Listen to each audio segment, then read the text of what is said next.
Hey guys, and welcome to my channel. Today's conversation revolves around money, how to protect your debit card details from scammers and hackers, particularly when you're making use of your card details for transactions online to pay for airtime, to pay school fees, to shop and all that. I do remember the last time I did active shopping by going to a mall to check for clothes and all that good stuff. I literally just sit down in my house in the comfort of my bed, go through my phone, shop at my convenience actually, and make payments, and the things I ordered will be delivered to me in my house. Okay, even if you're not a shopping person like me, I'm sure you get to do all that transactions online, and I'll be giving you all the details on how to protect your details so that your card details do not get compromised while you're shopping online. This video is for everybody because we all have a bank account, and most likely if you have a bank account, you have a debit card you use for transactions. So stay tuned and keep watching. Just in case you're wondering who is this pretty queen on your screen, you're welcome to my channel, Peyi Belows, where I talk about educating and enlightening content infused with a bit of lifestyle. And today we're talking about money, protecting your debit card details from hackers and scammers. Okay, so what is the first thing I want you to know? This is what we are very familiar with, and every bank always tells their customers that never disclose your bank details to anyone. Okay, and what details are we talking about? We mean your card number, that is the 16 digits on your card, or more than 16 digits, the expiry date, something called the CVV code or security code at the back of your card, and of course your PIN that you use to authorize transactions. These details should never be disclosed to anyone. There are also codes that are sent to you from your bank called the second level authentication. It can be a 6 digits or a 4 digits just to end your transaction or to complete your transaction.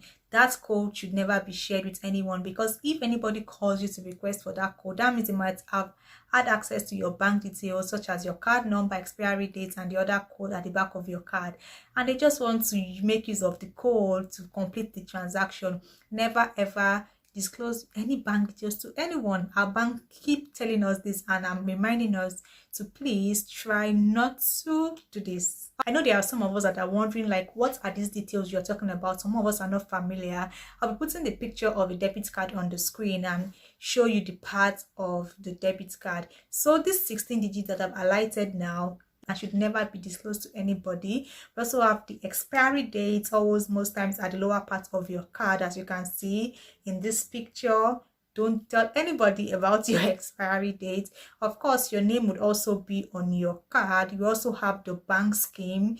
Bank scheme refers to things like Visa card, MasterCard, Verve card, China Union Pay, American Express.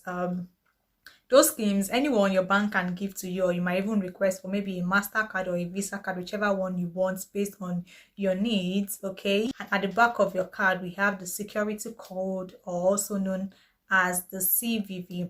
Okay, before I go to the next point, I would like to quickly identify something and explain something to us here. The other day someone called me and she told me about how someone swindled money from her account because she only shared the number on her card. Okay, and this was the issue. The person started calling the first 6 digits, or got the first 6 digits right, and she thought, oh, if this person could get the first 6 digits right, that means this person was being from my bank. Actually ignorant, she didn't know. The first 6 digits on your card, or the first 8 digits on your card, is always unique depending on your bank type and your bank scheme. Okay, for example, on this sample card on the screen, as you can see, for example, it can be XXXXXS. It can be unique. Okay, I'm not telling you to go and check somebody else's card, but most times, and most of the times, the first 6 or the first 8 digits are always unique to your bank. So if anybody gets that right, if they know your bank and they know the bank scheme and they know it is a Visa debit card belonging to bank A, they can easily guess what will be the first 6 digits on your card. So never get carried away and don't be swindled by that kind of situation. Okay, so number next is be careful of the links you click on. Okay, I always see these people send link to me that something like federal government is giving 50,000 naira to everybody, click on this link, blah blah blah, okay, when you click on those kind of links, you might expose your phone or your laptop to hackers and scammers, and the moment you allow these hackers and scammers have access to your system by clicking on those links, they will just have access to your bank app or whatever they want to do, and before you know, money is leaving your account. So be careful of the links you click on online. If you're in doubt, please go to the federal government's website and go and search for the information, or go to the official website, of course, and go and check. Last time I saw one telecommunication company was doing a giveaway because they're celebrating 20 years anniversary, and I saw a lot of people sharing that link and clicking on that link. Be careful of the links you click on online, because one link clicked on can clear up your system, can do a whole lot of things, and they can have access to your bank account. Apart from even your bank account, they can have access to your information on your system and all that, which is why companies even generally always encourage their staff never to click on links that you are not sure of, basically. Yeah. So the next one also is to shop on a website that is safe and secure. Either you're doing your shopping or you're making a payment, ensure the website is safe and secure. Don't just go and enter your details on any website you see out there, okay? And what is one of the ways to know whether a website is secured is by checking whether the website has the HTTPS. Yes. If a website doesn't have the HTTPS, the website is not secure. Apart from that, another way to double check is to check whether the website has an icon that is locked. I'm going to put an example of that on the screen. If it's showing something like this, that means the website is not secure. And most times from the upper part of your browser, you see something like not secured, not secured, not secured. The best approach is to not shop or enter your bank details or your card details on a website you are not sure of that is safe and secure. Okay, so be very careful, particularly those websites that come and say they are doing giveaway, they're selling everything for £1 and you're never aware of the website. Such websites might be a way to swindle away your money